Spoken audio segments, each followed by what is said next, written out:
नमस्कार, स्पॉटलाइट देख रहे हैं आप और मैं हूं आपके साथ अभिषेक भट्टाचार्य। 2024 के लोकसभा चुनाव से पहले बसपा गठबंधन से इनकार कर चुकी है। वहीं समाजवादी पार्टी इस बार सिर्फ यादव और मुस्लिम वोट के भरोसे नहीं है, बल्कि दलित और आदिवासियों को भी अपने साथ लाने की तैयारी में है। सपा जहां अंबेडकर जयंती पर अपने अभियान की शुरुआत करेगी, तो वहीं समाजवादी पार्टी के प्रमुख अखिलेश यादव ने रायबरेली में एक समारोह के दौरान बहुजन समाजवादी पार्टी के संस्थापक काशी राम की प्रतिमा का भी अनावरण कर दिया। अखिलेश के इस कदम के अहम सियासी मायने निकाले जा रहे हैं, क्योंकि निकाय चुनाव और 2024 में होने वाले लोकसभा चुनाव को लेकर इस समय उत्तर प्रदेश की सियासत काफी गर्म है। सभी राजनीतिक दल अपनी अपनी तैयारियों में जुटे हैं, रणनीतियां बन रही है, लेकिन सवाल यही है कि सपा द्वारा दलितों को साधने के इन तमाम प्रयासों का क्या चुनाव में उन्हें फायदा मिलेगा? अगर हाँ, तो इससे बसपा को ज्यादा नुकसान होगा या बीजेपी को? समझने की कोशिश करेंगे, लेकिन चर्चा से पहले राजनीतिक दलों की टिप्पणी। जो दलित प्रेम जागा है वो एक दिखावा मात्र है। उसकी वजह यह है कि जिस समय आज समाचार पत्रों में आप पढ़िए, आदरणीय मायावती जी जो तत्कालीन मुख्यमंत्री हैं, उन्होंने कहा है कि गेस्ट हाउस कांड नहीं होता, सपा बसपा गठबंधन कहीं और होता। यानी गेस्ट हाउस कांड करके कितना तो दलितों प्रेम किया, कितना वो महिलाओं का सम्मान करते हैं, कितना महिलाओं के प्रति उनकी श्रद्धा है। और जब मुख्यमंत्री पर हमला हो सकता है तो बाकी शेष महिलाएं और बेटियां तो कहाँ बची? तो समाजवादी पार्टी का जो प्रेम है ये सब छलावा है, ये सब दिखावा है। उनकी ज़मीन सड़क चुकी है, उनको कोई प्यार नहीं कर रहा है, कोई वोटरों के पास बचा नहीं है। और इस वर्तमान परिस्थिति में भारतीय जनता पार्टी की हमारे नेता प्रधानमंत्री श्री नरेंद्र मोदी जी, मुख्यमंत्री आदरणीय योगी आदित्यनाथ जी लगातार जैसे मान्यवर काशीराम की योजनाओं को ज़मीन पर उतारने का काम कर रहे हैं।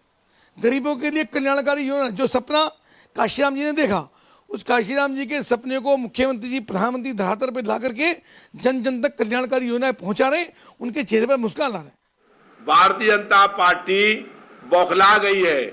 जो लोग लगातार अपनी सरकार में दलितों के साथ जुल्म, अत्याचार और अन्याय कर रहे हैं, उनको ये बात बहुत अखर गई कि समाजवादी पार्टी के राष्ट्रीय अध्यक्ष अखिलेश यादव जी ने मान्यवर काशीराम जी की मूर्ति का अनावरण क्यों किया।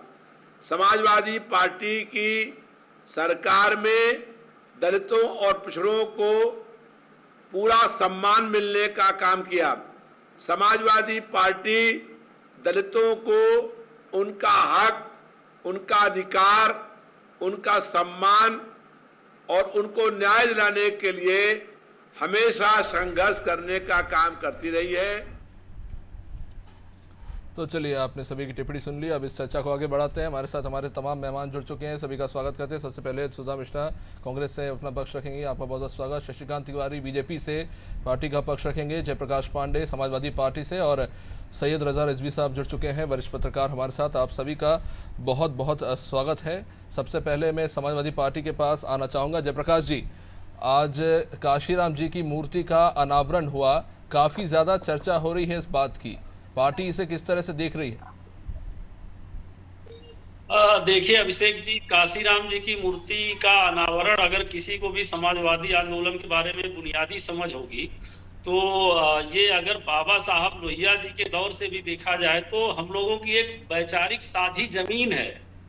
क्योंकि अगर वहां भी देखिए तो डॉक्टर लोहिया ये बार बार कहते थे कि आर्थिक गैर बराबरी और जाति प्रथा जुड़वा राक्षस है, इनसे हमें मुक्ति चाहिए, और बाबा साहब भी यही कहते थे। तो ये मतलब काशीराम जी के भी पहले की जो पीढ़ी रही है, और केवल हमारे सूबे की बात ना करिए, जितनी भी दलित चेतना के महानायक रहे हैं, चाहे ज्योतिबा फुले रहे हों, चाहे पेरियार साहब रहे हों, चाहे नारायण गुरु रहे हों, सभी लोग कुल मिला के सामाजिक न्याय माने पिछड़े जो बहुसंख्यक किसान होते थे और दलित भाइयों की ग्रामीण मतलब खेतिहर मजदूरों की दशा थी, या भूमिहीन या अति मतलब छोटे किसान की स्थिति में थे। तो गांवों में जो जागरूकता आंदोलन चलाया गया, तो जो पिछड़ों की सहभागिता का था, उसका मतलब मेन स्ट्रीम में रहनुमाई डॉक्टर लोहिया के नेतृत्व में हुई, और ये बहुजन चेतना को निश्चित रूप से उत्तर प्रदेश में लाने का श्रेय बाबा साहब के जो सैद्धांतिक कल्पनाएं थी उसको जमीन में उतारने का श्रेय काशीराम जी को था। और ये कौन सा नया काम, आप जानते हैं कि अगर काशीराम जी सदन में पहुंचे तो हमारे नेताजी के सौजन्य से इटावा उनका गृह जनपद है, वहां से भेजा गया हम लोग जब ये आज जो बुखार नफरत का दिख रहा है, भाजपा की जो सांप्रदायिक ताकतें आज बैठी हैं सत्ता में, ये जब बाबरी मस्जिद का ध्वंस हुआ था तब भी इनका बुखार चढ़ा था, और तब काशीराम जी और नेताजी मिलके इनको जमीन पे ला दिए थे और एक साझी सरकार बनी थी। तब तो बहुत बढ़िया एक नारा उछलता था कि मिले मुलायम काशीराम, हवा में मिल गए जय श्री राम। तो वास्तविकता हवा में उड़ गए जय श्री राम। मैं किसी की अवमानना नहीं करना चाहता हूं, लेकिन उसकी जमीनी हकीकत ये थी कि भाजपा फिर 30 सालों तक किसी लायक बची नहीं थी। तो और उत्तर भारत में अगर आप देखिए कि बिहार यूपी में जो बदलाव हुआ है शासक वर्ग में, कि पिछड़े अब मेन स्ट्रीम में आ गए हैं, तो उसका श्रेय है काशीराम जी को। तो काशीराम जी के साथ तो हमारी साझी लड़ाई रही है। हाँ, अब ये आप जरूर कह सकते हैं कि बहन जी को ये करना चाहिए था, लेकिन जो काशीराम जी की विरासत थी, जब वो बहन जी भाजपा की बी टीम बन गई और दलित चेतना की विरासत को नीलाम करने लगी, तो समाजवादियों को आगे आना था। और हम तो महिला नायिका चाहे फूलन देवी हो, उनको भी सदन में भेजे, उनका सम्मान किए। तो जो भी गांव गरीब किसान आधी आबादी अकलियत पर अत्याचार करेगा, सामंती तत्व होगा, उसके खिलाफ समाजवादी लड़े। तो जयप्रकाश जी, मायावती तो दलितों का सबसे बड़ा चेहरा थी, आप उसे आज उन्हें आज बी टीम बोल रहे हैं बीजेपी का, और वो आप पर आरोप लगा रहे हैं कि आपने हमेशा विद्वेषपूर्ण रवैया रखा है, चाहे अम्बेडकर को लेकर हो, चाहे काशीराम जी को लेकर हो। आप आज कह रहे हैं जिन लोग जी ना, सवाल ही नहीं है। आप अगर देखिए तो बाबा साहब एक व्यक्ति नहीं थे, एक विचारधारा थे। बाबा साहब कहते थे कि इस देश को हिंदू राष्ट्र बनने से रोकना पड़ेगा। अगर हिंदू राष्ट्र की ताकतें आ जाएंगी तो दलितों महिलाओं का जीना हराम हो जाएगा। आप पढ़ लीजिए, कोई भी बाबा साहब का इंडिपेंडेंट लेबर पार्टी पे उनकी स्पीच रही हो या बहिष्कृत हितकारिणी सभा में रही हो, तो यही लोहिया जी कहते थे। तो बाबा साहब की मूर्ति लगा लेने से बहन जी उनकी उत्तराधिकारी नहीं होती। अगर बहन जी 3 बार भाजपा के उसी मनवादी सोच के सच्चाई तो ये है ना जयप्रकाश जी कि दलितों की हीन भावना का चुनाव में फायदा उठाया गया और उसके बाद उन्हें राम भरोसे छोड़ दिया गया। किसको? दलितों की हीन भावनाओं का हमेशा चुनाव में फायदा उठाया गया, फिर उन्हें राम भरोसे छोड़ दिया गया। आप चाहे लोहिया का नाम लीजिए, चाहे आप ज्योतिबा फुले का नाम लीजिए, लेकिन रियलिटी ये है उत्तर प्रदेश में, ना सिर्फ उत्तर प्रदेश में, बिहार में, राजस्थान में, देख लीजिए आप। दुनिया मैं बता दूं मित्र, केशव प्रसाद मौर्य भी तो आज यही कह रहे हैं ना कि यही बातें करनी थी, अगर यही मूर्ति का अनावरण करना था तो जब आप मुख्यमंत्री थे आपने तब क्यों नहीं किया। आज आप विपक्ष में है तो आपको आदिवासी याद आ रहा है, आपको दलित याद आ रहे हैं। बता दूं, केशव प्रसाद जिसकी रहनुमाई कर रहे हैं, जो पिछड़ों के नाम पे बैठ के पिछड़ों के हक में मतलब बोलने की औकात उनकी नहीं बची है। ये एक भाजपा एक सोच है। जब बाबा साहब महाड़ आंदोलन मतलब पानी पीने के अधिकार के लिए आंदोलन कर रहे थे रायगढ़ में, तो नागपुर कितना दूर था, कोई उसे मुसलमान नहीं रोके थे, ईसाई। इसी सामंती ताकतों ने पानी पीने के अधिकार से वंचित कर दिया था, और तब नागपुर आगे नहीं आया। जब भी दलितों के हक की लड़ाई हुई, हमेशा समाजवादियों ने खून बहाया। कौन कहता? किसी को भारत मतलब निश्चित दलित चेतना के आंदोलनों का ज्ञान नहीं है। हाँ, अगर ये आप सोचेंगे, आज भी राजस्थान में जो इंद्र मेघवाल बच्चा था, प्राइमरी का बच्चा, पानी की मटकी छू दिया, उसको पीट पीट के मार दिया। ठीक है शशिकांत जी, अगर समाजवादी पार्टी दलित नेता का, इतने बड़े नेता का सम्मान कर रही है तो भाजपा को उसमें दिक्कत क्या है? देखिए, ये जो अभी प्रवक्ता बोल रहे हैं सपा के, तो एक नारा ये याद दिला रहे हैं कि मिले मुलायम काशीराम और हवा मुड़ गए जय श्री राम। को शर्म नहीं आ रही है कि जय श्री राम को ये हवा में उड़ा रहे हैं? तब भी उड़ा रहे थे। नहीं, वो नहीं उड़ा रहे, वो नारे की बात कर रहे थे जो तब दिया गया था। सुनिए, जब इनकी ये लोग दोनों मुलायम और ये काशीराम सब उड़ गए, तब ये याद दिला रहे हैं। इनको तो शर्म आनी चाहिए। जय श्री राम का माहौल उड़ा रहे हैं, तब भी ये लोग उड़ाए थे, आज भी उड़ा रहे हैं इस माहौल में, जबकि पूरा हिंदुस्तान जय श्री राम के साथ है। एक बात। दूसरी बात मैं आपसे कहना चाहूंगा कि देखिए, हमारे शास्त्रों में भी नहीं है। आप इसे राम बनाम काशीराम मत बनाइए, वो उनके नारे की बात कर रहे थे। जी बोलिए। मैं ये नारा याद दिला करके ये जो कहना चाहते हैं, मैं चिंता करता हूं। दूसरी बात सुनिए, एक मिनट जयप्रकाश, शास्त्रों में भी वामपंथी विचारधारा की निंदा की गई है।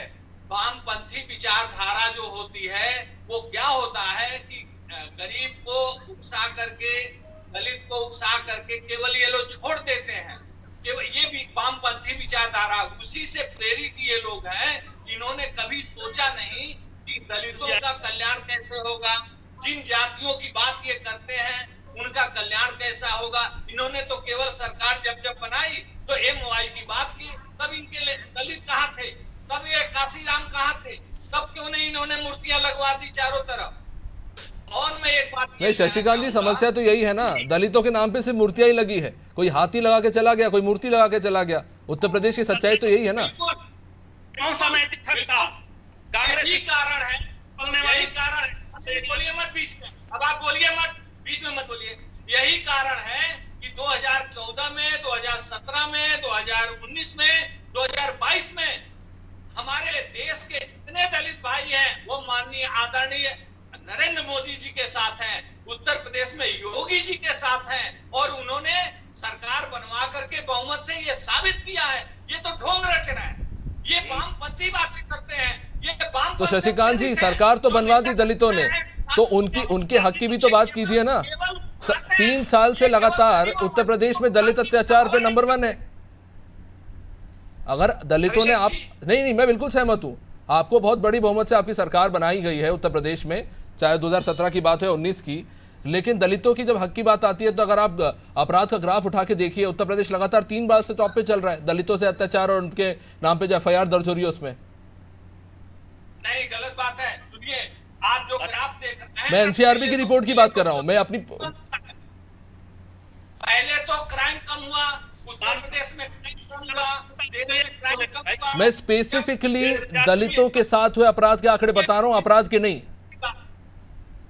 पूरी बात सुनिए जी। और जिस प्रकार से भारतीय जनता पार्टी की प्रदेश जो देश की सरकारों ने इनका सम्मान बढ़ाया है, देश के राष्ट्रपति आपका जो हमारे दलित रामनाथ कोविंद जी भी आपके दलित थे, हमारी आज राष्ट्रपति मुर्मू जी हैं जो आदिवासी समाज से हैं, इनके प्राइड को बढ़ाया जनता पार्टी के सरकारों ने, इनके सम्मान की रक्षा। ये क्या बात करेंगे, ये काशीराम को तब तो गले लगाए नहीं, आज ये मूर्ति, ये ढोंग रचना है। तो आप काशीराम की विचारधाराओं से सहमत हैं शशिकांत जी? तो आप सहमत हैं काशीराम की विचारधाराओं से? नहीं, बिल्कुल नहीं। काशीराम मायावती को कहां जनता ने पहुंचा दिया?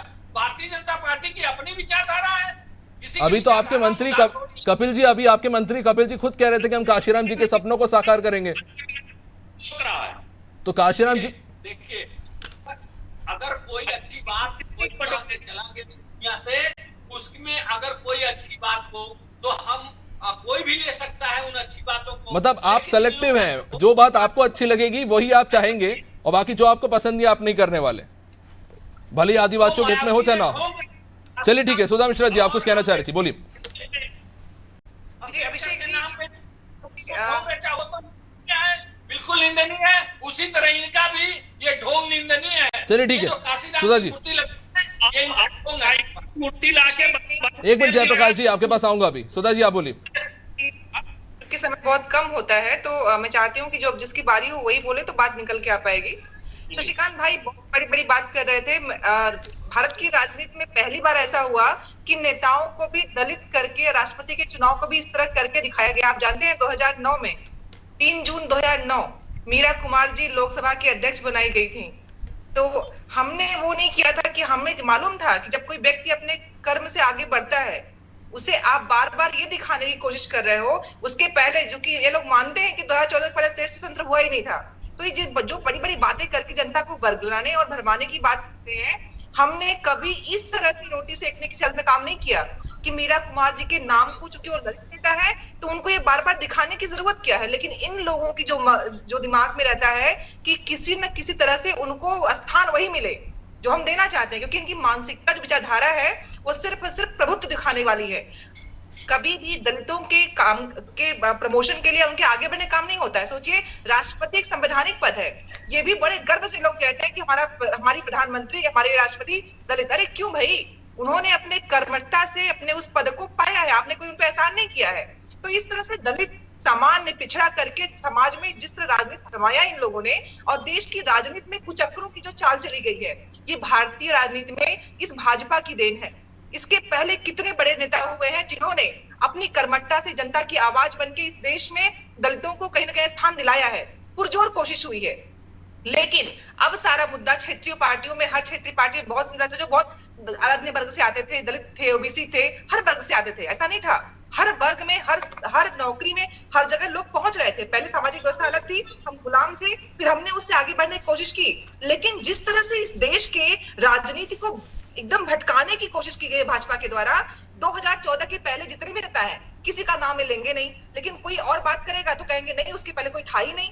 उसके बाद के चुने गए संवैधानिक पदों को जिस तरह माखौल उठाया इन लोगों ने, हमेशा हर बार माखौल उठाते हुए कि हमने ये कर दिया, हमने रामनाथ कोविंद जी के साथ जब मीरा कुमार जी खड़ी हुई थी, उनके साथ दोनों नेता वही थे, एक ही वर्ग से आते थे। लेकिन जिस तरह से लोग उनको प्रस्तुत करते हैं, जिस तरह से लोग दिखाते हैं, ये कहीं ना कहीं संवैधानिक पदों का हनन करना होता है।